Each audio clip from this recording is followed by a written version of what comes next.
जय जिजाऊ जय शिवराय. मी वर्षाताई Shinde Patil, महासाहेब cap संस्था संस्थापक अध्यक्ष. आपण आज बोलणार आहोत उद्या जो 4 तारखेचा आपला मोर्चा आहे त्या संदर्भामध्ये. तर आपण सर्वांना पत्रव्यवहार केलेला होता, भेटीगाठी पण घेतलेल्या होत्या. स्वतः मुख्यमंत्री साहेबांची भेट आपण घेतलेली होती, दादांना पत्रव्यवहार केलेला होता, मंत्रालयामध्ये पण पत्रव्यवहार केला की तुम्ही जर आमच्या हे जे मागण्या आहेत, आमच्यावरती जी उपासमारीची वेळ आहे, खूप आमच्यावरती संकट आहे, उपासमारीची वेळ आमच्यावरती आहे, याच्यावरती काहीतरी निर्णय घ्या, तोडगा काढा म्हणून आपण पत्रव्यवहार केला होता. याच्यावरती निर्णय घ्या, नसता आम्ही मोर्चा काढू 4 तारखेला, पण याच्यावरती सर्वांनीच दुर्लक्ष केलंय. असंच दिसून येते की आतापर्यंत कुणीही बैठक लावली नाही, आपला कुणीच निर्णय घेतलेला नाही, याच्यावरती सर्वांनीच दुर्लक्ष केलंय. म्हणून शेवटी आपल्याला आपण जो निर्णय घेतलेला आहे उद्या 4 तारखेला मोर्चा काढायचा, तो आपण आता ठामपणे ठरवले. उद्या 4 तारखेला मोर्चा आपण काढणारच आहे. तर तो मोर्चा असा असेल की आपण सकाळी 9 वाजता मुकाई चौकातून निघणार आहोत. Mukai चौकामधून Pune Mumbai expressway, Lonavala, Navi Mumbai, eastern freeway, CST, मंत्रालयावरती मोर्चा घेऊन जाणार आहोत. आणि सर्वांना मी सांगू इच्छिते की ही तुमच्या हक्काची लढाई आहे, ही लढाई तुमच्यासाठी आहे. तुम्ही सर्वांनी हट्ट धरला. कुठंतरी रोज घरानं मांडत होता, ताई आमच्यावरती उपासमारीची वेळ आहे, ताई आमचं भागत नाही, ताई आमच्या लेकरबाळांची फीस भरायची आमची प्रॉब्लेम झाले, ताई आमचं खूप संकटात आहेत आम्ही. ही तुम्ही सर्वांनी हट्ट धरल्यामुळे ही लढाई मी तयार झाले. तर आज ह्या लढाईमध्ये तुम्ही साथ दिली पाहिजे आणि तुम्ही सर्वांनी सोबत आलं पाहिजे, तरच आपण या लढाईमध्ये सक्सेस राहणार आहेत.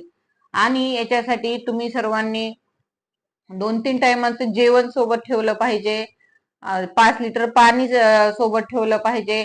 आज संध्याकाळीच 5 लिटर गाडीमध्ये पेट्रोल भरा, CNG फुल करून ठेवा, म्हणजे आपल्याला वाटत परत मी CNG भरून येतो, पेट्रोलमुळे गाडी बंद पडली, कुठंतरी जेवायला जातो, असं बिलकुल नाही. आपल्याला हा मोर्चा कुणालाही, पोलीस प्रशासनाला असो, ट्रॅफिकवाल्यांना असो, कुणालाही त्रास न देता आपली हक्काची लढाई आहे. आपला रोष फक्त सरकारवरती आहे, मंत्रालयावरती आहे, त्यांच्यापाशी आपलं हे काम प्रलंबित आहे, त्यांच्यापाशीच आपल्याला जाऊन हे हक्क मागायचा आहे. आपल्याला ह्यांना कुणालाही कसलाही त्रास न देता आपली मागणी आपल्याला मान्य करून घ्यायची आहे. म्हणून शांततेच्या मार्गाने एका लेन मध्ये चालून व्यवस्थित रित्या आपल्याला मुंबई या ठिकाणी पोहोचायचं आहे. आणि ह्याच्यामध्ये कुणाला जर काही माहिती नाही पडलं कसं जायचं, काय करायचं, तर मुकाई चौकामध्ये या. मुकाई चौकामध्ये आपले पदाधिकारी आपल्या संस्थेचे असणार आहेत. त्या ठिकाणी तुम्हाला सर्व प्रकारचं चांगल्या प्रकारे मार्गदर्शन मिळेल. आणि मुंबईपासून मधून, पुण्यामधून, सर्व पुण्यामधल्या पण सर्व संघटनेचा आपल्याला चांगल्या प्रकारामध्ये प्रतिसाद आहे. मुंबईमध्ये पण खूप साऱ्या संघटनेचे फोन येत आहेत की ताई खूप तुमचं काम चांगलं आहे, हा जो तुम्ही फैसला घेतलाय त्याच्यामध्ये तुमचं स्वागतच आहे. आणि त्यांनी खूप सर्वजण आपल्या सोबत येण्यासाठी खूप उत्सुक आहेत. तरी ज्यांनी कोणी आपल्याला पाठिंबा दिलाय, जे कोणी आपल्या सोबत येणार आहेत, त्यांचे सर्वांचे खूप खूप धन्यवाद. आणि सर्वांनी मिळून लढाई लढलं तरच आपल्याला यश मिळत असतं. सर्वांनी सोबत आलंच पाहिजे, लढलंच पाहिजे आणि आपल्याला सर्वांना यश नक्कीच मिळेल, एवढीच अपेक्षा बाळगते. धन्यवाद. बेकायदेशीर यावरती कारवाई झालीच पाहिजे. सर्वसामान्यांना न्याय मिळालाच पाहिजे. खासगी वाहतूक गाड्या बंद झाल्याच पाहिजे. बेकायदेशीर एअरपोर्ट बंदी आलीच पाहिजे. सर्वसामान्यांना न्याय मिळालाच पाहिजे. आमचा रेट निश्चित करा. सर्वसामान्यांना न्याय मिळालाच पाहिजे. एव्हरेस्ट फ्लीट बंद करा, एव्हरेस्ट फ्लीट बंद करा. खासगी वाहतूक करणाऱ्या गाड्या बंद झाल्याच पाहिजे. बेकायदेशीर ऍप वरती कारवाई झालीच पाहिजे. खासगी प्रवासी वाहतूक करणाऱ्या गाड्या बंद झाल्याच पाहिजे. आमचा रेटच फक्त निश्चित करा आमच्यासाठी, बाकी काहीच करू नका. सोनू कुठे? सोनू झाला लवकर लवकर. अरे कदम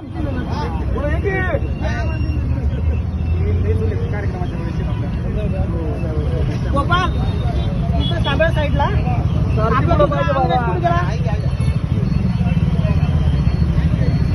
काळ्या शर्ट टी शर्ट वाले पुढं तुमच्या गाडीत ग्रुपवर मेसेज टाका, लय जण 5G वर थांबलेले आहेत.